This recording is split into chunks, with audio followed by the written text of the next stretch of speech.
Hello friends, welcome to self study वाला। मैं हूं गरिमा और आज हम देखने वाले हैं 9 अप्रैल का करंट अफेयर्स।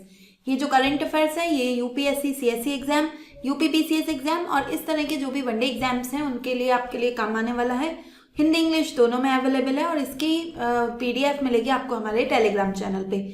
तो उसका लिंक दिया है कमेंट बॉक्स में, तो जल्दी से टेलीग्राम चैनल ज्वाइन कर लीजिए और पीडीएफ को डाउनलोड कर लीजिए। तो देखते हैं आज का हमारा पहला टॉपिक है कि सबरीमाला इशू ना फिर से चर्चा में आ गया है। हुआ क्या है कि 6 साल के बाद जो हमारे सीजेआई हैं सूर्यकांत, उन्होंने एक 9 जजेस की संवैधानिक पीठ बनाई है इस मामले को एड्रेस करने के लिए। ठीक है, तो 9 जजेस की पीठ है, संवैधानिक पीठ है, कॉन्स्टिट्यूशनल बेंच है और जस्टिस सूर्यकांत ही उसको हेड करेंगे। ठीक है, तो उम्मीद है कि 22 अप्रैल तक ये अपने सारे जो भी बहस होनी है वो पूरी कर लेगी, डिबेट पूरी हो जाएगी और उसके बाद निर्णय आएगा। ठीक, तो सबसे पहले समझ लेते हैं कि सबरीमाला इशू है क्या, है ना, कंटेक्स्ट क्या है। तो देखो, ज़्यादातर क्या होता है कि जो भी खासकर हिंदू धर्म में और या अन्य धर्मों में भी, तो जो मेंस्ट्रुएशन टाइम होता है ना, मासिक धर्म आता है, पीरियड आता है महिलाओं को, उस दौरान मंदिर में जाने में मनाही होती है। ठीक है, तो मंदिर या फिर अगर सीधे सीधे मनाही नहीं भी होती है तो कुछ महिलाएं खुद से ही प्रवेश नहीं करती।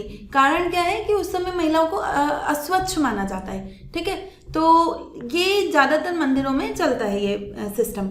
लेकिन जो सबरीमाला मंदिर है ना, उसमें थोड़ा सा डिफरेंट कॉन्सेप्ट है। उसमें क्या कहते हैं, जो मेंस्ट्रुअल एज है, मीन्स कि जिस एज में महिलाओं को पीरियड आते रहते हैं, जैसे कि 10 वर्ष से शुरू होते हैं अमूमन और 50 वर्ष की महिलाओं तक चलते हैं। तो ये जो 10 से 50 वर्ष का जो पूरा ग्रुप है, इसमें जितनी महिलाएं होंगी, तो सबरीमाला मंदिर में वो सारी महिलाएं प्रवेश नहीं कर सकती। या तो 10 साल से छोटी उम्र की बच्ची प्रवेश कर सकती है या 50 वर्ष से अधिक की महिला प्रवेश कर सकती है। तो ऐसे में क्या हुआ कि महिलाएं कहती हैं हमें भी तो धर्म का अधिकार है, राइट टू रिलीजन है, राइट टू रिलीजियस फ्रीडम। तो धार्मिक स्वतंत्रता के अधिकार के तहत वो जाती हैं सुप्रीम कोर्ट और सुप्रीम कोर्ट में जाके कहती हैं कि हमें भी प्रवेश का अधिकार मिलना चाहिए। ठीक है, क्यों उनको एंट्री बैन की गई है, तो ये कहा जाता है कि जो सबरीमाला टेम्पल है ना, लॉर्ड अयप्पा को समर्पित है। ठीक है, और भगवान अयप्पा जो हैं वो नैष्टिक ब्रह्मचारी हैं, इटर्नल सेलिब्रेट। ठीक है, शाश्वत ब्रह्मचारी। ठीक, तो ऐसे में जो एक पर्टिकुलर एज ग्रुप की महिलाओं को वहाँ प्रवेश नहीं करने दिया जाता। ठीक है, तो इसको कॉन्स्टिट्यूशनल चैलेंज किया गया, संवैधानिक आधार पे चुनौती दी गई। ये महिलाओं ने कहा कि हमारे आर्टिकल 14 का वायलेशन है, इक्वालिटी बिफोर लॉ, कानून के समक्ष समता का वायलेशन है। आर्टिकल 15 का वायलेशन है जो कहता है कि लैंगिक आधार पे कहीं प्रवेश से मनाही नहीं होगी, है ना, उसमें है ना धर्म, लिंग, वंश, मूल, जाति। ठीक है, तो उसमें एक लिंग भी है कि लैंगिक आधार पे आप किसी को पब्लिक प्लेस में एंट्री से मना नहीं कर सकते। फिर है आर्टिकल 25 का वायलेशन है, फ्रीडम ऑफ रिलीजन, महिलाओं को भी धार्मिक स्वतंत्रता का अधिकार है, वो भी चाहे तो मंदिर में प्रवेश करके पूजा कर सकती हैं। ठीक, तो ये मामला गया सुप्रीम कोर्ट में। 2018 में निर्णय आता है।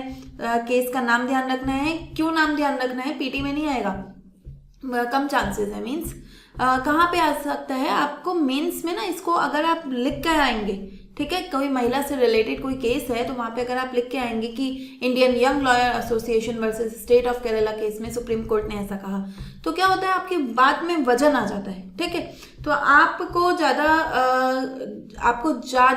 क्रेडिबल समझा जाता है। ठीक, तो आपको ज़्यादा मार्क्स मिलेंगे। तो उसका नाम है Indian young lawyers association versus state of Kerala. उसमें कहा कि ये जो बैन है, ये प्रवेश का जो वर्जित किया गया है, ये अनकॉन्स्टिट्यूशनल है, असंवैधानिक है और सभी उम्र की महिलाओं को मंदिर में प्रवेश की अनुमति दी जानी चाहिए। ठीक है, अब सुप्रीम कोर्ट ने तो कह दिया कि प्रवेश की अनुमति दी जाए, लेकिन वहाँ पे तो विरोध शुरू हो गए केरला में और जिन महिलाओं ने प्रवेश करने की कोशिश की उनको उनके साथ बदसलूकी की गई, उनको वापस भेज दिया गया, प्रवेश नहीं करने दिया गया। और ऐसे में जो ये इसके समर्थक लोग थे, भक्त लोग थे, उन्होंने क्या करा, रिव्यू पिटीशन फाइल कर दी सुप्रीम कोर्ट में कि भाई आप अपने मामले की जांच करो। ठीक, रिव्यू पिटीशन फाइल हो गई। आप मुझे बताएंगे कि कौन सा आर्टिकल के तहत रिव्यू पिटीशन फाइल की जा सकती है। ठीक है, तो रिव्यू पिटीशन फाइल हुई। तो मामला क्या, पहले 5 जजेस की बेंच सुन रही थी, सुप्रीम कोर्ट ने उसे स्वीकार कर लिया रिव्यू पिटीशन को, और अब मामला भेज दिया 9 जजेस की बेंच पे। ठीक है, तो एक संवैधानिक पीठ गठित की। संवैधानिक पीठ क्या होती है, जब भी कोई ऐसा मामला आ जाता है कि जो संविधान के कुछ मूल्यों पे उसको विवाद में आ जाता है ना, कि उसको कॉन्फ्लिक्ट कर रहा होता है या उसको दबा रहा होता है, तो ऐसे में उस मामले का जो निर्णय है वो कोई 1 या 2 जज नहीं करते, बल्कि एक संवैधानिक पीठ करती है। तो 5 जजेस की होती है मिनिमम, और बड़ी भी हो सकती है। तो इस केस में 9 जजेस की पीठ बैठी है। आपसे ये भी पूछ लिया जाएगा है ना कि इस मामले की जांच कितने जजेस की पीठ कर रही है, क्योंकि केशवानंद भारती केस है ना, उसमें जजेस की पीठ पूछी हुई है कि कितने जजेस थे। ठीक, तो यहाँ पे 9 जजेस की पीठ इसका फैसला करेगी, और अब उस पर जो बहस है वो शुरू हो गई है। उम्मीद है कि जो आई थिंक 22 अप्रैल था, यहाँ पे देख लेते हैं एक बार फिर से, 22 अप्रैल तक ये पूरा हो जाएगा।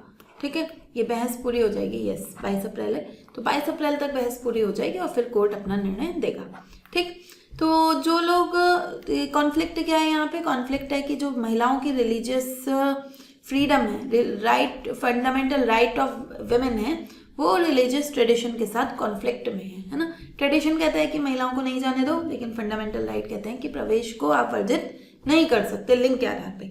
ठीक है, तो जो लोग इस बैन को सपोर्ट कर रहे हैं कि महिलाओं की एंट्री नहीं होनी चाहिए, उनका क्या तर्क है, उनका तर्क है कि भाई ये जो प्रैक्टिस है ना, एसेंशियल रिलीजियस प्रैक्टिस है, और कोर्ट को इसमें इंटरफेयर नहीं करना चाहिए। अनिवार्य धार्मिक प्रथाएं हैं और धार्मिक प्रथाओं से कोर्ट को दूर रहना चाहिए। ठीक है, इवन जो लास्ट टाइम 2018 में जो जजमेंट आया था यंग लॉयर्स वाले केस में, तो उसमें एक ना जस्टिस इंदु मल्होत्रा थी। ठीक है, उन्होंने डिसेंट किया है ना, उन्होंने बहुमत के फैसले से असहमति दी और अपना अलग से फैसला दिया। उन्होंने कहा कि देखो, वो महिला थी है ना, आपको ध्यान रखना है ये बात। तो उन्होंने कहा कि देखो, ये जो मामले होते हैं ना डीप रिलीजियस सेंटिमेंट्स वाले, ठीक है, जिसमें बहुत जो गहरी धार्मिक भावनाएं जुड़ी होती हैं, वो मामले आप तर्क से नहीं हैंडल कर सकते। ठीक है, ये उनका कहना था, इंदु मल्होत्रा का, जस्टिस इंदु मल्होत्रा का। तो उनका कहना था कि जो ऐसे गहरे धार्मिक भावनाओं वाले मूल्य होते हैं, उन्हें हम तार्किक आधार पर एड्रेस नहीं कर सकते, तो कोर्ट को इसमें हस्तक्षेप नहीं करना चाहिए। ठीक है, तो वहाँ पे उन्होंने अपना डिसेंट नोट दिया था साथ में। इसके अलावा जो हमारे सॉलिसिटर जनरल हैं तुषार मेहता, उन्होंने कहा कोर्ट में, यहाँ पे 25 नहीं 26 आएगा। ठीक है, उन्होंने कहा कि जो धार्मिक मामलों का प्रबंधन है ना, धार्मिक मामलों के प्रबंधन में कोर्ट तभी इंटरफेयर करेगा जब कोई religious practice public order, morality या हेल्थ को प्रभावित कर रही हो, है ना। तो तुषार मेहता का कहना है कि इन तीनों चीज़ों को तो ये प्रभावित नहीं कर रही, उनका बैन होना। ठीक है, तो कोर्ट इसमें इंटरफेयर नहीं कर सकता। यहाँ पे ध्यान रखिएगा, आर्टिकल 25 है ना, ये 25 नहीं है, ये गलत लिख गया है, आप इसे 26 कर लेना। ठीक है, आर्टिकल 25 में तो फ्रीडम ऑफ रिलीजन है ना, आप कोई सा भी धर्म अपना सकते हैं। इसमें 4 आधार पे जो है इसको रोका जा सकता है ना, इस जो आपका राइट है उसको छीना जा सकता है। पब्लिक ऑर्डर, ठीक, मोरालिटी, हेल्थ, और एक और है इसमें 25 में, है ना, मैं 25 की बात कर रही हूँ। एक और है कि अगर वो वायलेट करता है अदर फंडामेंटल राइट को। ठीक है, तो यहाँ पे अगर 26 में भी होता ना, वायलेट अदर फंडामेंटल राइट्स, तो वो यहाँ पे लग जाता है, क्योंकि 14 को वायलेट कर रहा है, 15 को वायलेट कर रहा है, लेकिन 26 में वायलेट अदर फंडामेंटल राइट वाला कॉन्सेप्ट नहीं है। ठीक है, तो इसमें केवल इसमें आर्टिकल 25 की तरह 4 आधार पे एक्सेप्शन नहीं है, बल्कि केवल 3 आधार पे एक्सेप्शन है, public order, morality and health. ठीक है, कि अगर कोई प्रथा नैतिकता पे, सार्वजनिक व्यवस्था पे और या फिर स्वास्थ्य पे प्रभाव डाल रही है, उस पर खतरा उत्पन्न कर रही है, तो ही कोर्ट हस्तक्षेप कर सकता है। ठीक, और उन्होंने कहा कि ये कोई जेंडर डिस्क्रिमिनेशन नहीं है, ये तो उनकी एक प्रथा है। ऐसा नहीं है कि हर मंदिर में जो भगवान अयप्पा को समर्पित हर मंदिर है उसमें ऐसा बैन है ना, ऐसा कुछ नहीं है, बस केवल एक मंदिर में ही ये नियम है। वहीं जो लोग इसका विरोध कर रहे हैं कि नहीं प्रवेश तो मिलना ही चाहिए महिलाओं को, ठीक है, उनका कहना है कि देखो भाई, ये जो है ना जेंडर इक्वालिटी का मसला है ना। इवन जो जस्टिस DY चंद्रचूड़ थे 2018 वाली बेंच में, उन्होंने कहा कि देखो एज के आधार पर या मेंस्ट्रुअल स्टेटस के आधार पर, मीन्स अगर उसको पीरियड आया हुआ है उस आधार पे महिलाओं को प्रवेश न देना अनटचेबिलिटी के बराबर है। आप अस्पृश्यता को बढ़ावा दे रहे हो और ऐसा करना महिलाओं को पुरुषों के अधीन कर देता है ना। उन्हें अधीनस्थ स्थिति में उनकी स्थिति डाउन करता है, स्टेटस डाउन करता है और पैट्रियार्की जैसी चीज़ों को और मजबूत करता है। ठीक है, महिलाओं की गरिमा को कम करता है। तो ये उनका जस्टिस DY चंद्रचूड़ का आर्गुमेंट था। और इवन आप जस्टिस DY चंद्रचूड़ को कोट करके ना एज इट इज ये लिख सकते हैं, ठीक है, एग्जाम में।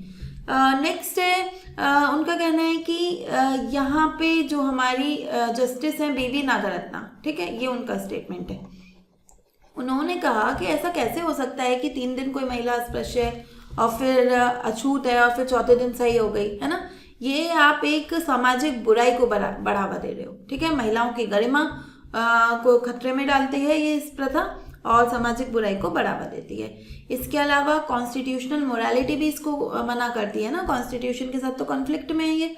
कॉन्स्टिट्यूशन कहता है नहीं, सब बराबर हैं, उनको अधिकार मिलना चाहिए और कॉन्स्टिट्यूशन सुप्रीम है। जो भी ऐसे आउटडेटेड प्रथाएं हैं, पुरानी परंपराएं हैं जो आधुनिक मूल्यों से मेल नहीं खाती, उन्हें समय के साथ बदलना चाहिए। और हमने ऐसे रिफॉर्म्स पहले भी तो किए हैं। सती प्रथा थी, है ना, तो तब रिलीजन भी उसको प्रमोट कर रहा था, लोग भी प्रमोट कर रहे थे, लेकिन सही नहीं थी ना, तो हमने समय के साथ उसको बदल दिया। तो ये भी एक प्रथा है जो सही नहीं है, जिसे समय के साथ बदल देना चाहिए। तो ये कुछ आर्ग्यूमेंट्स हैं, ठीक है, मेंस में आपके काम आ सकते हैं। अब यहाँ पे क्वेश्चन क्या बन सकता है पीटी में? सिंपल क्वेश्चन भी बन सकते हैं और थोड़े से ट्रिकी भी बन सकते हैं। मैंने यहाँ पे सिंपल लिया है। सबरीमाला टेम्पल किस भगवान को डेडिकेटेड है? तो लॉर्ड अयप्पा, भगवान अयप्पा को। ठीक है, नेक्स्ट टॉपिक है हमारा, इंपॉर्टेंट टॉपिक है again. India withdraws bid to host COP33 summit. ठीक है, भारत ने कहा था कि हम COP33 कॉन्फ्रेंस ऑफ पार्टीज 33 का जो है वो होस्ट करेंगे, मेजबानी करेंगे, हमारे यहाँ होगी, मतलब इंडिया में होगी वो मीटिंग। लेकिन अब भारत कह रहे हैं नहीं नहीं हम नहीं करेंगे, है ना। वो विड्रॉ कर गया, उससे उन्हें वापस ले लिया वो प्रस्ताव। ये है क्या? COP33 है क्या? UNFCCC है ना, United nation framework convention on climate change. ठीक है, तो इसकी जो पार्टीज हैं उनकी कॉन्फ्रेंस होती है। जो पेरिस समझौता है ना, वो भी COP के तहत ही हुआ था। ठीक है, तो UNFCCC की जो मीटिंग होनी थी, 33rd मीटिंग होनी थी, 2028 में होनी थी, है ना, अभी नहीं होनी थी रिसेंट में, 2028 में होनी थी। लेकिन PM जो मतलब भारत है, उन्होंने मना कर दिया। तो उससे पहले कब क्या हुआ था कि PM मोदी ने 2023 में जब COP28 हुआ था दुबई में, है ना, वहाँ पे कहा था कि हम जो है 2028 की मीटिंग इंडिया होस्ट करना चाहता है। ठीक, तो उसके बाद उन्होंने कहा कि मतलब खुद से ही इच्छा जाहिर की थी और अब खुद से ही हट रहे हैं। कारण क्या बताया है कि उन्होंने जो अपने कमिटमेंट्स हैं उनका रिव्यू किया है और उसके चलते ये सही नहीं है। इवन भारत ने तैयारियां भी शुरू कर दी थी। जुलाई में एक डेडिकेटेड सेल बना दी थी ministry of environment, forest and climate change के अधीन, है ना, कि जो पर्यावरण मंत्रालय हमारा है उसके अधीन एक सेल बना दिया। वो सेल देखेगा कि जो तैयारियां करनी है उसको अरेंज कर रहा था। ठीक, पर अब ऐसे में इंडिया हट क्यों गया है इससे? तो सरकार ने तो सीधे सीधे कोई रीजन नहीं बताए हैं, लेकिन जो डिफरेंट न्यूज़पेपर्स हैं उसमें कहा गया है कि देखो 2028 का जो इवेंट होगा ना, वो जनरल इलेक्शन होने हैं 2029 में शुरुआत में ही, तो उसके साथ इसका क्लैश होगा। ये जो COP की मीटिंग होती है लास्ट में होती है, ठीक है, तो नवंबर दिसंबर में। ठीक, तो ऐसे में फिर फरवरी मार्च में इलेक्शन होने हैं, तो उसमें क्या है कि टाइम नहीं मिलेगा सरकार को तैयारी के लिए, क्योंकि जनरल इलेक्शन है, संसद के चुनाव है, लोकसभा के चुनाव है, तो सरकार को तैयारी के लिए वहाँ पे समय चाहिए। ठीक, तो सरकार ऐसा नहीं चाहती कि ये जो लॉजिस्टिक्स और पॉलिटिकल बर्डन हो जाए, है ना, क्योंकि इसमें क्या होगा, 15 दिन तक ये चलेगा और तकरीबन 75,000 लोग आएंगे, ठीक है, विश्व में से। ठीक, और ऐसा भी कहा जा रहा है कि 2030 में भारत में कॉमनवेल्थ गेम भी आयोजित हो सकते हैं, है ना। तो ऐसे में दो बड़े इवेंट को एक साल के अंतर पे अपने देश में आयोजित कराना थोड़ा सा डिफिकल्ट है सरकार के लिए। दूसरा जो एक बड़ा कारण है और जो एक जेन्युइन कारण भी है, अब जिस देश में होस्ट, जो देश मेजबानी करेगा ना, तो उसको अपने जो NDCs हैं, नेशनली डिटरमाइंड कॉन्ट्रीब्यूशंस, ये क्या होते हैं, राष्ट्रीय स्तर पर निर्धारित योगदान क्या होते हैं। हम पर्यावरण, जो जलवायु परिवर्तन है उसको रोकने के लिए ना कुछ लक्ष्य निर्धारित करते हैं स्वतः से, है ना। कोई कहता नहीं है हम अपने से कि हम 2.5 से 3 बिलियन CO2 ऑब्जर्व कर सके, ऐसे पेड़ लगाएंगे, है ना। GDP के एमिशन स्तर में कमी करेंगे, तो ऐसे ऐसे कि हम इतनी नवीकरणीय ऊर्जा उत्पन्न करेंगे। तो हम अपने NDCs डिटरमाइन करते हैं, ठीक है, मतलब चूज करते हैं और फिर उनको पूरा करते हैं। अब अगर भारत ही मेजबानी करेगा तो भारत को और डिफिकल्ट और मजबूत NDCs लाने होंगे ना, तो उस भारत पे एक प्रेशर रहेगा कि, और ऑलरेडी भारत ने क्या करा है, उसके NDCs बहुत स्ट्रांग है, ठीक, कंपेयर टू अदर कंट्रीज, ठीक। तो ऐसे में जो भारत है वो और कोई प्रेशर नहीं लेना चाहता और वो सीधा है कि भाई हमें 2047 तक विकसित भारत भी तो बनना है ना। ऐसे में हम ज़्यादा पर्यावरण करके नहीं रह सकते, है ना। हमें अपने विकास पे भी ध्यान देना होगा। तो ये जो अगर हम होस्ट करेंगे तो फिर हमें और मजबूत उन्हें रिवाइज करना पड़ेगा और आगे जाना होगा, तो भारत अभी उसके मोड में नहीं है। दूसरा है कि देखो भाई, हमारी प्रायोरिटीज अब अलग हो गई हैं, है ना।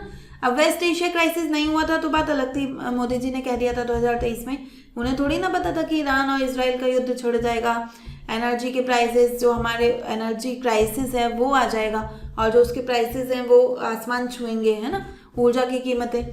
तो ऐसे में देश को एक झटका लगा है, उससे हम उससे उभरेंगे, जो हमारे रिसोर्सेज हैं उनको इसमें यूटिलाइज करेंगे या फिर एक नया आयोजन कराएं, है ना। तो ये भी है, थोड़ा सा जो सरकार है उसको अपनी प्रायोरिटीज़ को रिकैलिब्रेट करने का प्रयास करेंगे, ठीक है। तो अब कौन करेगा, तो अभी डिक्लेयर नहीं हुआ है, बहुत चांसेस हैं कि साउथ कोरिया करेगा, ठीक है, क्योंकि यही है एक बड़ा कंट्री जो क्योंकि एशिया पैसिफिक ने करनी है इस बार की होस्टिंग, है ना। जो मेजबानी होगी इस COP33 की वो एशिया पैसिफिक के रीजन से होगी, तो इस रीजन में एक बड़ा दावेदार कौन है, साउथ कोरिया है। अब आपके लिए एग्जाम के काम का क्या है, ये COP33 की मेजबानी कौन करेगा, ये तो मुश्किल ही आएगा। मैचिंग में क्वेश्चन आ सकता है, कौन से COP की मेजबानी किसने की थी, ठीक है। तो मैंने 24 से लिया है, 2 साल पहले से। आपने UP PCS का ट्रेंड देखा हो ना, तो वो 2-3 साल पहले के भी पूछ लेता है, ठीक है। तो 2024 में 29 हुई है, वो है बाकू अजरबैजान में। 2025 में 30 हुई है, COP30 बेलम ब्राज़ील में। COP31 2026 में अभी होनी है टर्की एंड ऑस्ट्रेलिया में, और 32 इथोपिया में होनी है 2027 में, अफ्रीका होस्ट करेगा इसे, और 23 को होस्ट करना है एशिया पैसिफिक ने, भारत कर रहा था, भारत इससे हट गया है, ठीक है। तो क्वेश्चन आ सकता है कि कौन से किस वर्ष आयोजित होने वाली मेजबानी का आवेदन उसने वापस लिया है, तो 28 में, है ना। COP33 कब आयोजित होनी है, 28 में। COP31 का आयोजन कौन कर रहा है, तो टर्की और ऑस्ट्रेलिया, ठीक है, आंसर बनेगा डी। तो इस तरह के सिंपल क्वेश्चंस भी आ सकते हैं। नेक्स्ट है कि जो नॉर्थ कोरिया है उसने cluster warhead missile system test किया है अपना, ठीक है। अब है क्या, देखो सब बढ़िया चल रहा था इधर, जो ईरान और अमेरिका है उसमें सीज फायर हो गया था। अचानक से क्या होता है, उत्तरी कोरिया से मिसाइलें जाके जापान के आसपास एरियाज में गिरने लगती हैं। अब लोगों को लगा भाई एक तीसरे मोर्चे पे युद्ध शुरू हो गया, फिर बाद में पता चलता है अरे ये तो टेस्ट कर रहा था, ठीक है। तो कोई बात नहीं है, हमें तो बस पढ़ना है कि क्या टेस्टिंग की है उसने, नॉर्थ कोरिया ने। तो एक बैलिस्टिक मिसाइल सिस्टम है, tactical ballistic missile system Hwasong 11KA, ठीक है, वासोंग 11KA नाम ध्यान रखना है। मैं आपको बार बार कह रही हूँ कि इस बार आपको UPSC में, UP PCS में ये क्वेश्चन देखने को मिल सकता है कि कौन सा मिसाइल सिस्टम किस देश का है, ठीक है, यहाँ से क्वेश्चन डेफिनेटली आ सकता है, ठीक। तो वासोंग KN-23 फैमिली का है, वो रशिया के जो रशिया का स्कैंडर मिसाइल है ना उसके साथ मिलती जुलती है, ठीक है। तो स्कैंडर मिसाइल से इसकी मिलती जुलती है और ये ना कम ऊंचाई पे उड़ती है, ये जो मिसाइल है कम ऊंचाई पे जाती है, ताकि जो मिसाइल डिफेंस सिस्टम है जैसे कि थाड, जैसे कि पैट्रियट अमेरिका का सिस्टम है ना, उसको ये बाईपास कर सके। ठीक है, कि उसके रडार सिस्टम में ना आए और जब तक पता चले कि मिसाइल आ गई तब तक ये तबाही मचा दे। तो जो नॉर्थ कोरिया की जो न्यूज़ एजेंसी है, सेंट्रल न्यूज़ एजेंसी, उसने कहा है कि ये जो मिसाइल है ये इतनी खतरनाक है कि 6 से 7 हेक्टेयर के बीच जहाँ गिरेगी ना, उसके 6-7 हेक्टेयर का इलाका पूरा तबाह कर देगी और उससे राख में तब्दील कर देगी। ठीक है, तो ध्यान रखना है आपको, ये नहीं कि कितना इलाका उसे खराब करेगी, नाम ध्यान रखना है बस। ठीक है, यहाँ पे क्लस्टर मिसाइल क्या होती है, इसमें ना बहुत छोटे छोटे से जो बॉम्ब्स होते हैं साथ में गिराए जाते हैं। ठीक है, एक साथ।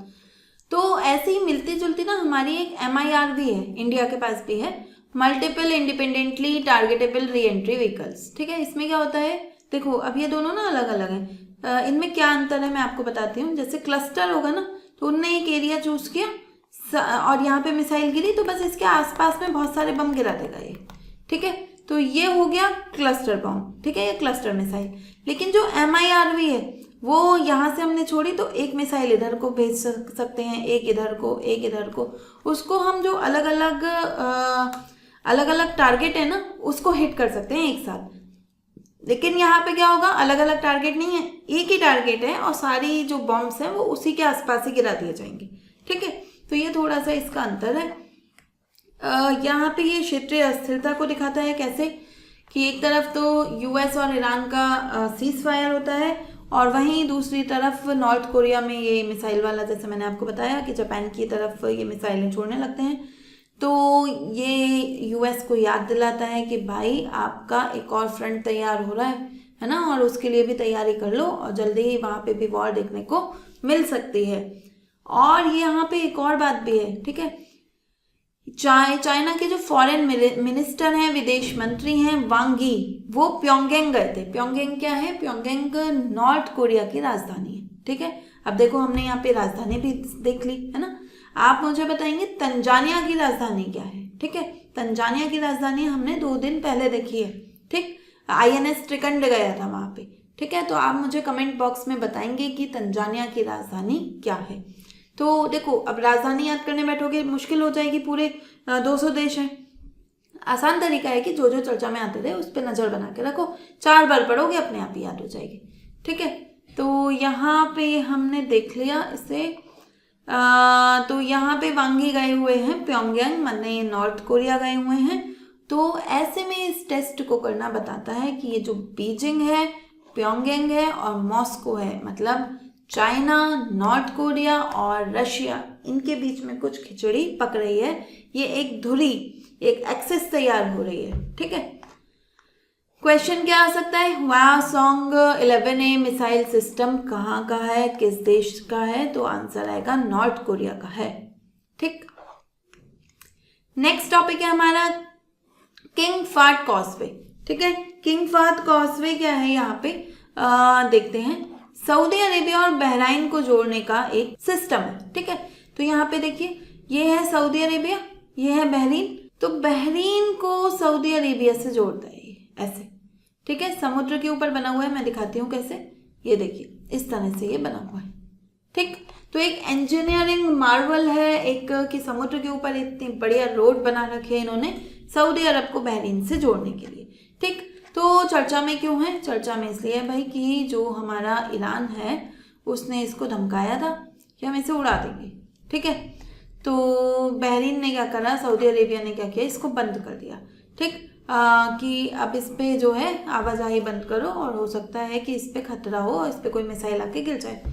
फिर दोनों के बीच में सीज फायर हो जाता है, अमेरिका और ईरान के बीच में, और ईरान थोड़ा सा लिबरल हो जाता है, तो फिर उस कॉजवे को फिर से खोल दिया गया है। ठीक है, तो आपसे पूछ लेगा ना कि ये कॉजवे किस किस को कनेक्ट करता है। ठीक है, किंग फाहद कॉजवे किस किस को कनेक्ट करता है, तो सऊदी अरब और बहराइन को। ठीक है, तो यहाँ पे मैंने यही सेम ही क्वेश्चन बनाया है। ठीक है, कि किस किस को कनेक्ट करता है, सऊदी अरब और बहराइन को। ठीक, नेक्स्ट है टार बॉल के लिए मैनेजमेंट रूल आए हैं 2026 के लिए। अब आपको पहले तो ये पता होना चाहिए टार बॉल क्या होती हैं, फिर देखेंगे कि मैनेजमेंट रूल क्या है। तो रिसेंटली सेंटर ने इन्हें नोटिफाई किया है, ठीक, मरीन पॉल्यूशन से बचने के लिए। तो ये टार बॉल होते क्या हैं, गहरे रंग के होते हैं, स्टिकी, ठीक है, सेमी सॉलिड लम्प्स होते हैं। देखो जो ऑयल स्पिल हो जाता है ना, तो कुछ ऑयल क्या होता है ना, साथ जो उसमें स्टिकी सॉलिड मटेरियल होगा वो इकट्ठा होता चला जाता है, और इकट्ठा होने के बाद ना वो एक बॉल जैसे बन जाते हैं बड़े बड़े, ठीक है। तो पूरी तरह से सॉलिड भी नहीं है, पूरी तरह से लिक्विड भी नहीं है, लेकिन इतने सॉलिड हैं कि वो बॉल की अवस्था में रह सकते हैं। गहरे रंग के होंगे, ऑयल से बने हैं, तो ठीक। तो ये बॉल्स बन जाते हैं। इनसे डील करने के लिए क्या बनाया है, मैनेजमेंट रूल, ठीक है। तो जैसे ही कोई ऑयल स्पिल होता है तो जो लाइटर कंपोनेंट होंगे, हल्के तत्व हैं, वो तो इवेपोरेट हो गए समय के साथ, ठीक। लेकिन ये जो भारी तत्व हैं उसके अंदर वो इकट्ठा होते जाते हैं और एक बास्केटबॉल साइज के लम्प्स बना लेते हैं, ठीक। तो बास्केटबॉल साइज के लम्प बना लेते हैं। ज़्यादातर कहाँ मिलते हैं, वेस्टर्न कोस्ट पे, गुजरात, महाराष्ट्र, गोवा, कर्नाटक। ऐसा क्यों, वेस्टर्न कोस्ट पे ही क्यों मिलते हैं, क्योंकि ज़्यादातर ऑयल जो है गल्फ कंट्रीज से वेस्टर्न कोस्ट पे आता है हमारे, ठीक है। तो ऑयल स्पिल भी वहीं होगा जहाँ से ऑयल आ रहा है, ठीक। तो यहाँ पे थोड़ा सा आपको ध्यान रखना है। और क्या है ये प्रोविज़न, क्या है इन ड्राफ्ट रूल्स के लिए, ड्राफ्ट रूल है ना, अभी आए नहीं है, ड्राफ्ट है बस केवल। तो सबसे पहले तो कहा गया है कि जो स्टेट गवर्नमेंट है, ठीक है, जो कोस्टल स्टेट्स हैं, उनकी जो सरकारें हैं, जो तटीय राज्य हैं, उनकी सरकारें टार बॉल पॉल्यूशन को एक स्टेट डिजास्टर घोषित करेंगी, ठीक है। और ऐसा इसको रोकने के लिए जो भी संसाधन चाहिए, है ना, वो कहाँ से अरेंज किए जाएंगे, डिजास्टर मैनेजमेंट एक्ट से, ठीक है। वो शक्ति कहाँ से आएगी आपके पास, वो संसाधन कहाँ से आएंगे, तो डिजास्टर मैनेजमेंट एक्ट 2005 को फॉलो करके आप इसे क्लीन अप करेंगे, ठीक है। पॉल्यूटर पे प्रिंसिपल है, ठीक है। अगर कोई ऑयल फैसिलिटी है, ठीक, और वो उसने ऐसा कुछ काम किया जिसकी वजह से ऑयल स्पिल हो जाता है, ठीक, तो फिर उन्हें कंपेंसेशन देना होगा, ठीक है। नेक्स्ट है लाइफ साइकिल मैनेजमेंट की। जो कोस्ट गार्ड है ना, इंडियन कोस्ट गार्ड, वो क्या करेगी, एरियल सर्वे कराएगी, है ना, सरफेस सर्वे कराएगी, और जो हमारी नेशनल रिमोट सेंसिंग एजेंसी है NRSA, वो सैटेलाइट और ड्रोन यूज करेगी पता लगाने के लिए कि ज़्यादा टार बॉल कहाँ पर है, ठीक है। फिर उन्होंने पता लगा लिया, फिर किसका काम आया, डिस्ट्रिक्ट एडमिनिस्ट्रेशन का, कि भाई इकट्ठा करो, उन्हें बाहर निकालो, ठीक है। और जो भी ऐसे टार बॉल्स निकल के आएंगे, अब उनका क्या करें, है ना, तो वो फ्यूल हैं, उनकी कैलोरीफिक वैल्यू है 1500 किलो कैलोरी से ज़्यादा, ठीक। तो आप उन्हें जला सकते हो, तो उन्हें हम किसी इंडस्ट्री में, जैसे कि सीमेंट इंडस्ट्री, उसमें यूज़ कर लेंगे, ठीक है। ड्राफ्ट रूल्स हैं, अंदर से क्वेश्चन आना अभी थोड़ा डिफिकल्ट है, जब तक पूरे फाइनल रूल्स नहीं आ जाए। अभी कहाँ से क्वेश्चन आ सकता है, ये टार बॉल होता क्या है, ठीक है, या फिर कहाँ ज़्यादा मिलता है। तो दो ही क्वेश्चन बनते हुए दिख रहे हैं मुझे। तो कैसे बनते हैं ये, प्राइमरीली वॉल्केनिक इरप्शन से बनते हैं, नहीं, क्रूड ऑयल की वेदरिंग से बनते हैं ना। जब ऑयल स्पिल होता है, जब तेल रिसाव हो जाता है समुद्र के भीतर, तो उसके अपक्षय से बनते हैं। इंडस्ट्रियल प्लास्टिक वेस्ट से नहीं बनते, कोरल ब्लीचिंग से नहीं बनते। तो आंसर बनेगा इसका बी। नेक्स्ट टॉपिक है हमारा वेस्टर्न डेडिकेटेड फ्रेट कॉरिडोर, ठीक है। Western dedicated freight corridor complete हो चुका है हमारा, ठीक है।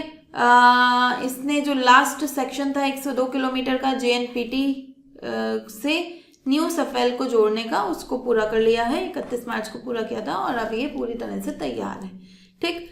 डबल स्टैक कंटेनर ट्रैक है ये, ठीक है। डबल स्टैक मतलब डबल डेकर ट्रेन की, एक के ऊपर एक ट्रेन नहीं, मतलब एक के ऊपर एक डिब्बा, ठीक है। ट्रेन का जो स्टैक होता है, कंटेनर होता है, वो एक के ऊपर एक आ जाएगा। जनरली जो नॉर्मल ट्रैक होता है ना, उसमें ऐसी ट्रेनें नहीं चल पाती, क्योंकि ओवरहेड की जो हाइट कंस्ट्रेंट होते हैं ना, कि आप देखेंगे कि ट्रेन के ऊपर तारें लगी रहती हैं, तो वो उसमें हाइट बढ़ा नहीं सकते। तो उसके लिए इन्होंने अलग से फ्रेट कॉरिडोर बनाया। फ्रेट कॉरिडोर जो माल को लेके जाएगा ना, वस्तुओं को लेके जाने वाला, यात्री नहीं जाएंगे उस ट्रैक पे। तो रेलवे ने ये ट्रैक बनाया है। ये जो गलियारा है इसका क्या मतलब है आसान भाषा में, एक ट्रैक होगा जिस पे केवल जो माल गाड़ियां हैं वो चलेंगी, यात्री गाड़ियां नहीं चलेंगी। ठीक है, टोटल लेंथ इसकी कितनी है इस वेस्टर्न वाले डेडिकेटेड फ्रेट कॉरिडोर की? 1506 किलोमीटर है। ठीक है, किससे कनेक्ट कर रहा है? दादरी उत्तर प्रदेश से कनेक्ट करता है JNPT को। ठीक है, JNPT नवी मुंबई में है, यूपी से शुरू होगा। किस किस राज्य से होके गुजरता है? ये वेस्टर्न वाला है खाली, है ना। यूपी से तो शुरू ही हो रहा है, तो यूपी, हरियाणा, राजस्थान, गुजरात, महाराष्ट्र, इन सबको राज्यों को कवर कर रहा है। और पहला, विश्व का पहला electrified double stack container tunnel है। ठीक है, अरावली हिल्स में ये टनल के थ्रू आया है। तो यहाँ पे देखते हैं, मैं आपको दिखाती हूँ ये कैसा है। ये देखिए, यहाँ से यहाँ ईस्टर्न है। ठीक है, ईस्टर्न सानेवाल या सोनोवाल, कहाँ से? पंजाब। ठीक है, वहां से डंकुनी तक। डंकुनी कहाँ है? वेस्ट बंगाल। ठीक है, पश्चिम बंगाल में है ये। तो ये जो ईस्ट वाला है ना, ये कौन सा वाला है? ईस्ट वाला। तो ये ईस्ट और वेस्ट जिसकी हम बात कर रहे हैं, जो अभी पूरा हुआ है, ये यूपी के दादरी से ये आ गया JNPT तक। ठीक है, JNPT नवी मुंबई में। अब देखो ये दादरी में ये दोनों मिल गए ना, तो ये भी क्वेश्चन आ सकता है कि कौन सी ऐसी जगह है जहाँ पे दोनों freight corridor, eastern freight corridor और वेस्टर्न फ्रेट कॉरिडोर आपस में मिल जाते हैं। तो दादरी पे। ठीक है, तो मानो अगर कोई कुछ ऐसे आना है यहाँ से, तो पहले दादरी तक आओ और फिर इसके थ्रू आ जाओ। ठीक, तो ये आपको मैप में थोड़ा सा ध्यान रखना है। अब ईस्टर्न फ्रेट कॉरिडोर है लगभग 1337 किलोमीटर का, वेस्टर्न है 1506 किलोमीटर का, और दोनों के चलने के बाद हमारे पास total high speed freight corridor कितना हो गया है? 2843 किलोमीटर का। दोनों मिलते कहाँ पे हैं? दादरी में मिलते हैं। फ्रेट कॉरिडोर मैंने आपको बता ही दिया, केवल मालगाड़ियाँ जाएंगी उस पर, और तकरीबन 450 ट्रेनें डेली जा सकती हैं। ठीक है, तो ये जो हमारी लॉजिस्टिक कॉस्ट है अभी 13-14% की, उसको 8% करने में हेल्पफुल हो सकता है। ठीक, इसी के साथ एक रिसेंट न्यूज़ और भी है, मे बी आपने सुनी होगी, अगर बजट सुना है तो बजट 2026-27 में जो हमारी फाइनेंस मिनिस्टर है निर्मला सीतारमन, उन्होंने कहा है कि एक ना फ्रेट कॉरिडोर नया और बनाया जाए। ये जो डंकुनी है ना वेस्ट बंगाल में, इससे सूरत को जोड़ते हुए। ठीक है, तो फिर ये ऐसे ट्रायंगल सा बन जाएगा। और अभी देखो, अगर हमें वेस्ट बंगाल से मुंबई आना हो तो कोई ऐसा फ्रेट कॉरिडोर नहीं है ना। तो उसको तेज करने के लिए उन्होंने कहा कि सूरत तक के लिए, डंकुनी से सूरत, एक नया फ्रेट कॉरिडोर बनाया जाएगा। ठीक है, तो अभी उस पर ज़्यादा डेवलपमेंट नहीं हुआ है, उसको देखेंगे। लेकिन आपको यहाँ पे eastern dedicated freight corridor, western dedicated freight corridor को ध्यान रखना है। दोनों कहाँ पे मिलते हैं ये क्वेश्चन है, तो दादरी यूपी में मिलते हैं। ठीक, नेक्स्ट टॉपिक है हमारा भारत का जो PMI है, मैन्युफैक्चरिंग PMI, वो 45 महीने के निचले स्तर पर आ गिरा है। ठीक है, बहुत कम हो गया है PMI। अब पहला क्वेश्चन तो ये है कि भाई ये PMI क्या होता है, उसके बाद समझेंगे ना कि गिरना अच्छा है या नहीं है ना। पहले तो हमें पता ही नहीं कि PMI क्या होता है, तो समझ लेते हैं। PMI है परचेजिंग मैनेजर इंडेक्स। ठीक है, तो थोड़ा सा इसको समझ लेते हैं पहले न्यूज़ से पहले। तो इकोनॉमिक इंडिकेटर है जिसे RBI भी यूज़ करता है, इन्वेस्टर भी यूज़ करते हैं, पॉलिसी मेकर्स भी यूज़ करते हैं। किस लिए? देश के स्वास्थ्य को जानने के लिए कि देश की अर्थव्यवस्था सही चल रही है या नहीं चल रही है। तो बताएगा purchasing manager index, full form है इसकी परचेजिंग मैनेजर इंडेक्स या खरीद प्रबंधक सूचकांक। ठीक है, देखो होता क्या है ये, इसमें क्या होता है मैं पहले आपको बता दूं कैसे कैलकुलेट किया जाता है। जो हम एक बड़ी कंपनी में जाएंगे, ठीक है, और वहाँ का जो परचेजिंग मैनेजर होगा, परचेजिंग मैनेजर जो सारी चीज़ें खरीदता है उस कंपनी के लिए, ठीक है, जब अरेंज करता है, ठीक, तो उसके पास जाके पूछेंगे हाँ भाई बताओ कोई नया ऑर्डर मिला है आपको, वो कहेगा हाँ मिला है, तो मिला है मतलब कि कंपनी ग्रो कर रही है। वो कहेगा नहीं मिला नहीं मिला मतलब कि कंपनी अच्छे से ग्रो नहीं कर रही। फिर आप उससे पूछोगे अच्छा तुमने अभी कितना प्रोडक्शन किया है, प्रोडक्शन हुआ है, तो वो कहेगा हाँ हुआ है, मतलब ग्रोथ अच्छी है, नहीं हुआ है तो ग्रोथ सही नहीं है। तुम कितने लोगों को रोजगार दे रहे हो, तो अगर नए लोगों को काम पे रखा है मतलब कंपनी की हालत अच्छी है, अगर पुराने लोगों को काम से निकाला है तो कंपनी की हालत खराब है। ठीक है, सप्लायर की डिलीवरी टाइम पे हो रही है या नहीं हो रही है, कि जो जहाँ पे माल पहुँचाना है वहाँ पे समय से पहुँच रहा है तो अच्छी बात है ना। और जो परचेज जो आप चीज़ें खरीदते हो उसका स्टॉक कितना है, तो अगर स्टॉक ज़्यादा लेकर रखा होगा है ना, ज़्यादा स्टॉक ले रहे होंगे मतलब ज़्यादा सामान मंगा रहे होंगे तो मतलब ज़्यादा बना रहे हैं, और नहीं रखा स्टॉक नहीं है तो मतलब आप सामान नहीं बना रहे हो। तो इसमें क्या करा हमने, हम आगे का और वर्तमान में क्या चल रहा है ना, उसकी गणना कर रहे हैं, ना कि क्या आपने पिछले साल कितना प्रोडक्शन किया था, हम ये सब नहीं पूछ रहे। ठीक है, तो यहाँ पे हम परचेजिंग मैनेजर्स का सर्वे करते हैं। परचेजिंग मैनेजर वो होते हैं जो कंपनी के लिए रॉ मटेरियल खरीदते हैं ना, परचेज करते हैं, कच्चा माल खरीदते हैं। ठीक है, तो प्राइवेट सेक्टर है वो ये सर्वे कराता है। प्राइवेट सेक्टर की कुछ कंपनियां जैसे S&P ग्लोबल, HSBC ये सर्वे कराती हैं। ठीक है, तो ये पूछ के बताएंगी, और अब उन्होंने बताने के बाद तो पता चल गया कि 2-3 महीने में क्या चल रहा है ना। फिर ये 0 से लेके 100 तक का एक स्केल होगा, उसमें बीच का नंबर है 50।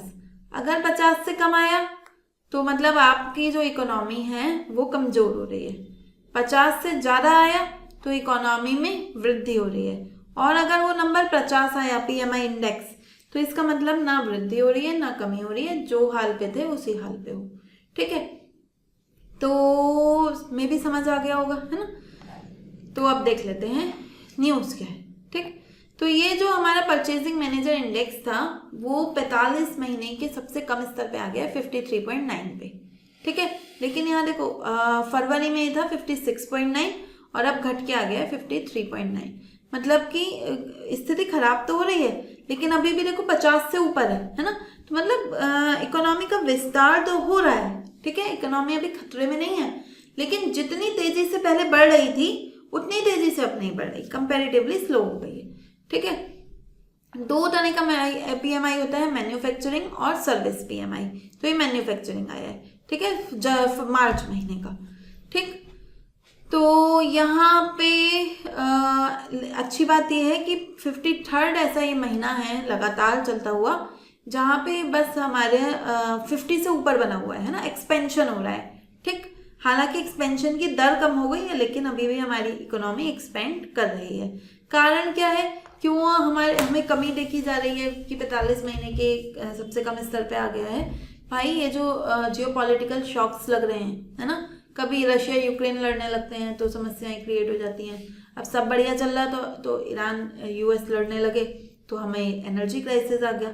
ठीक है, चीज़ें महंगी हो गई, महंगी हो जाएंगी, लोग खरीदेंगे नहीं तो फिर बनेंगी नहीं, और बनेंगी नहीं तो इकोनॉमी डाउन जाएगी। ठीक है, तो ये जो जियोपॉलिटिकल शॉक्स लग रहे हैं इसकी वजह से हमारा PMI कम होता दिख रहा है। ये सब बात हमने कर ली है। क्वेश्चन देख लेते हैं। PMI कैसे निकाला जाता है, कंज्यूमर्स का सर्वे कराया जाता है, नहीं।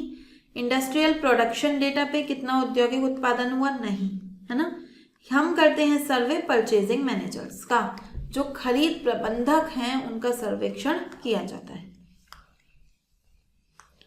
नेक्स्ट है कि PMI को ना GDP से अच्छा माना जाता है शॉर्ट टर्म के लिए। जो PMI इंडिकेटर है वो GDP के से अच्छा माना जाता है। क्यों? क्योंकि PMI टोटल नेशनल इनकम को शो करता है, नहीं। PMI रियल टाइम सर्वे देता है बिजनेस एक्टिविटी का, हाँ, है ना, पुराना सर्वे नहीं है, हाथ के हाथ पूछते हैं। इन्फ्लेशन एडजस्ट वैल्यू होती है इसमें, नहीं। PMI is complied by RBI, नहीं, है ना। प्राइवेट इंडस्ट्रीज हैं जैसे S&P ग्लोबल, HSBC, तो बताया था आपको। ठीक है, नेक्स्ट टॉपिक है हमारा, RBI ने नॉन डिलीवरेबल डेरिवेटिव कॉन्ट्रैक्ट करने को मना करा है रुपीज में। अब फिर से एक टेक्निकल टर्म है ना, ये क्या होता है।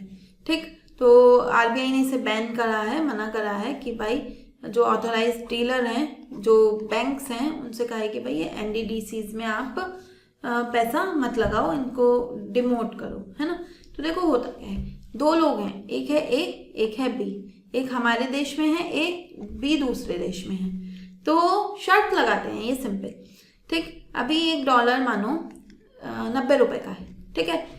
A कह रहा है कि डॉलर जो रुपया है वो मजबूत होगा और $1 85 रुपए पे आ जाएगा, और B कह रहे हैं नहीं डॉलर रुपया कमजोर होगा और जो डॉलर है वो 95 रुपए पे आ जाएगा, ठीक है। अब ये A और B में शर्त लगी हुई है। अब क्या हो गया, मानो डॉलर 95 रुपए आ गया, B जीत गया, ठीक। तो अब जितना ज़्यादा हुआ है उतने पैसे A को B को देने पड़ेंगे। अब यहाँ पे ऐसा नहीं है कि A डॉलर रुपया देगा या डॉलर देगा, ऐसा नहीं है, है ना। उनने जितने रुपए की शर्त लगाई होगी ना, कि मैंने $100 की शर्त लगाई है और ये $100 क्या हो जाएंगे, 85,000 रुपये, 8500 रुपये के हिसाब से बिकेंगे, ठीक है। $1 85 रुपये का है, तो वो भी कहता है नहीं ये तो 9500 रुपये के होंगे, ठीक। अब है क्या, ये कह रहा है $100 की शर्त लगी थी, है ना, ये ध्यान रखना आप। तो ये कह रहा है कि 8500 रुपये होंगे, ये कह रहे हैं नहीं 9500 रुपये होंगे। अब ये शर्त जीत गया, तो ये जो अंतर आया है 1000 रुपये का, ये A को B को देना पड़ेगा, ठीक है। उन्हें आपस में डॉलर या रुपए नहीं देने, है ना, उसे सिर्फ वो अंतर, जो शर्त जितने की वो हारा है ना, उतने ही पैसे उसको वो देने पड़ेंगे। अब इससे होता क्या है, इससे होता ये है कि ये स्पेक्यूलेशन है बस, है ना, एक तरह का सट्टा टाइप का है कि आप बिट कर रहे हो पहले से ही, ठीक। तो है क्या कि यहाँ पे जो अब RBI को क्यों परेशानी हो रही है ना, इससे RBI इसे करने को क्यों मना कर रहा है। तो RBI कह रहा है कि देखो आप ये ऐसे स्पेक्यूलेशन करते हो ना, तो करेंसी पे दबाव आता है, ठीक है। ऐसा हो सकता है कि रुपया नॉर्मली कमज़ोर ना होना हो, लेकिन बहुत सारे लोगों ने शर्त लगा दी कि नहीं रुपया तो कमज़ोर होगा, तो मार्केट में ना एक सेंटिमेंट्स डेवलप हो जाते हैं कि रुपया कमज़ोर होगा, और लोग अपने डॉलर्स बाहर निकालने शुरू कर देते हैं, और इससे क्या होता है, डॉलर की डिमांड बढ़ जाती है और रुपया क्या हो जाता है, गिर जाता है, ठीक। तो ये जो सेंटिमेंट से चलती है, तो RBI ने कहा बैंकों से भाई ये सब तुम अभी मत करो इस समय, क्योंकि ऑलरेडी रुपया 95 पे जा चुका है ना, बहुत गिर चुका है। तो ऐसे में अगर आप ऐसे ये इस तरह के स्पेक्यूलेशंस होंगे तो रुपया और गिर जाएगा, ठीक। तो इसको मना करा है। तो नॉन डिलीवरेबल डेरिवेटिव्स, तो मैंने आपको बताया कि एक फाइनेंशियल कॉन्ट्रैक्ट होगा जिसमें पार्टीज बेट करेंगी कि क्या रहने वाली है फ्यूचर वैल्यू रुपये की, है ना, लेकिन वास्तव में कोई एक्सचेंज नहीं होगा, है ना। ऐसा नहीं है वो इतने डॉलर या रुपीस को एक्सचेंज करेंगे, क्या देंगे, जो उनका जो कॉन्ट्रैक्टेड रेट है और प्रिवेलिंग मार्केट रेट है उसके बीच का जो अंतर है। जैसे उन्होंने कहा था कॉन्ट्रैक्ट रेट 8500 है और मार्केट का रेट 9500 है, और इसका अंतर कितना आ गया, 1000। तो बस ये 1000 रुपये के जितने डॉलर बनेंगे वो A B के खाते में डलवा देगा, ठीक है, डॉलर में होता है ये, ठीक। तो ऐसा नहीं है कि पूरे 8500 देगा या पूरे 9500 देगा, इसीलिए है ये नॉन डिलीवरेबल, है ना, इसको डिलीवर नहीं करना है, बस ये जो अंतर है उस अंतर को ही देना होता है, ठीक। तो क्यों ये क्रिटिसाइज किए जाते हैं, क्योंकि ये जो करेंसी मार्केट है ना उसको डिस्टॉर्ट करते हैं, ठीक।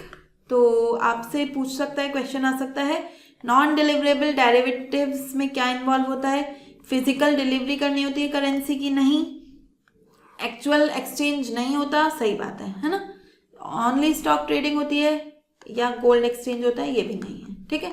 तो आंसर बनेगा हमारा B। नेक्स्ट टॉपिक है annual survey of incorporated service sector enterprises, ठीक है।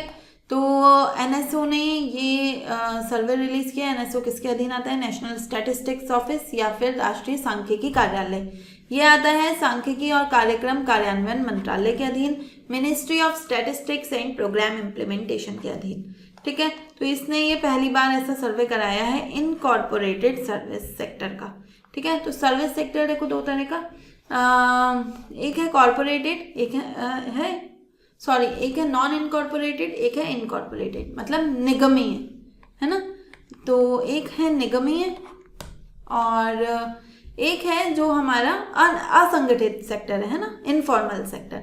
तो इनफॉर्मल सेक्टर का देखो, अब यहाँ पे देखो 2-3 सेक्टर हुए ना, एक तो मैन्युफैक्चरिंग सेक्टर है, एक सर्विस सेक्टर है। सर्विस सेक्टर में भी 2 तरह के सेक्टर हैं, एक फॉर्मल सेक्टर है, एक इनफॉर्मल सेक्टर है। तो अभी तक क्या होता था, मैन्युफैक्चरिंग का सर्वे हो रहा है, इनफॉर्मल सेक्टर का सर्वे हो रहा है, फॉर्मल सेक्टर का सर्वे नहीं होता था, जो इनकॉर्पोरेटेड सेक्टर है। फॉर्मल को क्या कहेंगे हम यहाँ पे, इनकॉर्पोरेटेड या ऑर्गेनाइज्ड सेक्टर, ठीक है। तो उसका सर्वे नहीं होता था, तो इस बार पहली बार एनएसओ ने उसका सर्वे भी इशू किया है। किस पीरियड के लिए, 2024 से 25 के लिए। यहाँ पे अब देखना है कि मैन्युफैक्चरिंग में कौन सा सर्वे होता है, तो एनुअल सर्वे ऑफ इंडस्ट्रीज होता है। जो अनइनकॉर्पोरेटेड सेक्टर है, जो हमारा इनफॉर्मल सेक्टर है ना, उसके लिए annual survey of unincorporated sector enterprises होता है। और जो हमारी ऐसे इनकॉर्पोरेटेड सर्विसेज है ना, जो हमारा फॉर्मल ऑर्गेनाइज्ड सेवाएं हैं, ठीक है, निगमित सेवाएं हैं, ऑर्गेनाइज्ड सेवाएं हैं, जैसे जो बड़ी कंपनियां हैं है ना, जो किसी अधिनियम के तहत बनी हुई हैं, अच्छे से संगठित रूप से चल रही हैं, तो जैसे आईटी, हॉस्पिटैलिटी, हेल्थ, एजुकेशन, ये 50% से ज़्यादा कंट्रीब्यूट कर रही हैं जीडीपी में, लेकिन इनका कोई सर्वे नहीं कराया जाता था। तो एनएसओ ने कहा नहीं भाई, हम इनका सर्वे कराएंगे, ठीक। तो ऐसी सभी कंपनियों का सर्वे होगा जो कंपनी एक्ट 1956 के तहत बनी है, या 2013 के तहत बनी है, या लिमिटेड लायबिलिटी पार्टनरशिप है एलएलपी एक्ट 2008 के तहत। तो इन सब का सर्वे होगा। कौन कौन से सेक्टर्स को कवर किया जाएगा, trade sector, transport, hospitality, ICT, ये सब सेक्टर कवर होंगे। कंस्ट्रक्शन को भी कवर किया जाएगा, ठीक है। यहाँ पे जीएसटीएन का जो डेटाबेस है उसको यूज़ किया जाएगा, ये काम का नहीं है आपके, है ना, इसे छोड़ सकते हैं, ठीक। तो आपको ध्यान रखना है, जो इनकॉर्पोरेटेड सर्वे कराया जा रहा है, पहली बार हो रहा है, एनएसओ करा रहा है, और किसके लिए, जो ऐसी निगमित सेवाएं हैं, है ना, जो ऐसी कंपनियां हैं, कंपनी एक्ट 56, कंपनी एक्ट 2013, या फिर LLP act 2008, limited liability partnership act 2008 के तहत बनी है, केवल उनका सर्वे होगा, ठीक है। तो यहाँ पे ये कौन करा रहा है, तो एनएसओ करा रहा है, नेशनल सैंपल सर्वे ऑफिस, ठीक। और क्या आ सकता है स्टेटमेंट टाइप, आज हमने ज़्यादा स्टेटमेंट टाइप क्वेश्चन नहीं देखे हैं, तो इसमें केवल it covers only unincorporated service, तो अनइनकॉर्पोरेटेड नहीं है ना, इनकॉर्पोरेटेड, ठीक। तो ये गलत हो गया। ये सर्विस सेक्टर का एक मेजर गैप फिल कर रही है, अंतर को भर रहा है, सही बात है। इसमें लिमिटेड लायबिलिटी पार्टनरशिप या सीमित देयता भागीदारी कंपनियां भी शामिल हैं, ये एक तरह की कंपनियां ही होती हैं ना, तो वो भी इसमें शामिल है। आंसर बनेगा 2 and 3, answer will be B. Last topic है आज का हमारा, जियो पारसी स्कीम, ठीक है। तो हाल ही में सरकार ने यूनिवर्सल पारसी रजिस्ट्रेशन ड्राइव चलाई है मुंबई में, ठीक। और उसमें फ्रेश रजिस्ट्रेशन हुए हैं, 300 फ्रेश रजिस्ट्रेशन हुए हैं। पहले स्कीम समझ लेते हैं ना, फिर आपको ये ज़्यादा समझ में आएगा कि स्कीम कब लॉन्च हुई थी। 2013 में, 13-14 का जो समय था उसमें लॉन्च हुई है। 100% सेंट्रल सेक्टर स्कीम है। 2 तरह की स्कीम होती हैं, सेंट्रल सेक्टर स्कीम और सेंट्रल स्पॉन्सर्ड स्कीम, ठीक है। एक होती है केंद्रीय क्षेत्रक योजनाएं और एक होती हैं केंद्रीय स्पॉन्सर्ड स्कीम, ठीक है। तो क्षेत्रक योजनाएं जो होती हैं उसमें 100% खर्चा केंद्र सरकार करेगी, ठीक। लेकिन जो स्पॉन्सर्ड स्कीम होती हैं उसमें कुछ खर्चा राज्य सरकार करती है, कुछ खर्चा केंद्र सरकार करेगी, ठीक। तो क्योंकि ये सेंट्रल सेक्टर स्कीम है तो इसमें सारा खर्चा कौन करेगी, केंद्र सरकार करेगी। कौन सी मिनिस्ट्री की स्कीम है, माइनॉरिटी अफेयर्स या अल्पसंख्यक कार्य मंत्रालय की स्कीम है, ठीक है। क्यों चलाई गई है, नाम में ही है जियो पारसी। जो पारसी कम्युनिटी है ना इंडिया में, उनकी जनसंख्या बहुत तेजी से कम हो रही है, तो उनको उनकी जनसंख्या को कम से कम उतने बनाए रखने या उसे बढ़ाने के लिए स्कीम चलाई गई है, ठीक है। इसमें हम क्या करते हैं, सरकार उन्हें ट्रीटमेंट, इनफर्टिलिटी के ट्रीटमेंट के लिए असिस्टेंट प्रोवाइड कराती है, इवन फाइनेंशियल असिस्टेंट भी प्रोवाइड कराती है, ठीक है। पोस्ट कंसेप्शन केयर, ठीक।